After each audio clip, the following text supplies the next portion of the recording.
હજારો વર્ષ પહેલાનો ધર્મ, મારી પરંપરા, મારો ધર્મ, મારો ભારત દેશ, એ વાતને લઈ અને ગુજરાત યુનિવર્સિટીમાં કર્ણાવતી મહાનગરમાં ભારત કુલ, કેમ કે હિન્દીમાં લ હોય છે, અળ નથી હોતો. આ સંજોગોમાં સાચા અર્થમાં ભારત કુળ છે.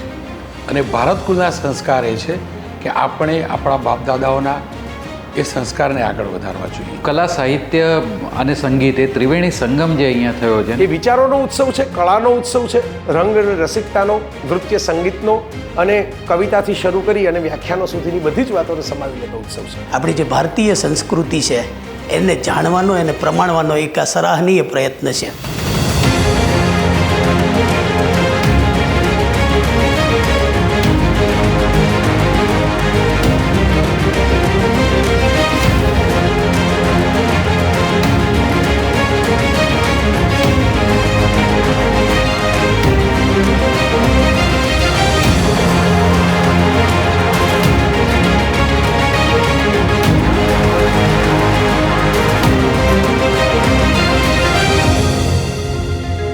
ભારત કુળ આખું એ સંસ્કારોનું કુળ છે, સનાતન પરંપરાઓનું કુળ છે. ભારત શબ્દ જે ભાવમાં રથ છે, એટલે જ્યોતિ સાથે જોડાયેલું છે, પ્રકાશ સાથે જોડાયેલી છે, એવી આપણી આ સનાતન સંસ્કૃતિ. આ પ્રકારના સાંસ્કૃતિક આયોજનો એ એક સમાજને વધારે તંદુરસ્ત બનાવે છે. અનેકવિધ કાર્યક્રમો યોજાયા છે, સંગીતના, નાટકના, સંસ્કૃત સાહિત્યના, ગુજરાતી સાહિત્યના. વિચારોના આદાન પ્રદાન સાથે જે અમને પણ નોલેજ મળ્યું છે, ખૂબ મજા પડી ગઈ છે. કલાને પૂરેપૂરું સમર્પિત હોય એવું આયોજન જોવા મળ્યું. ભારત કુલના બધા વિષયો એ પસંદગી કરી છે, એના માટે હું પૂરી ટીમને ખૂબ અભિનંદન આપીશ. આ કાર્યક્રમ ખરેખર अद्भुत कार्यक्रम है और हम भारत कुल, उनकी पूरी टीम को और समस्त आयोजकों का और जितने भी वॉलंटियर्स हैं उन सबका बहुत बहुत आभार और धन्यवाद प्रकट करते हैं.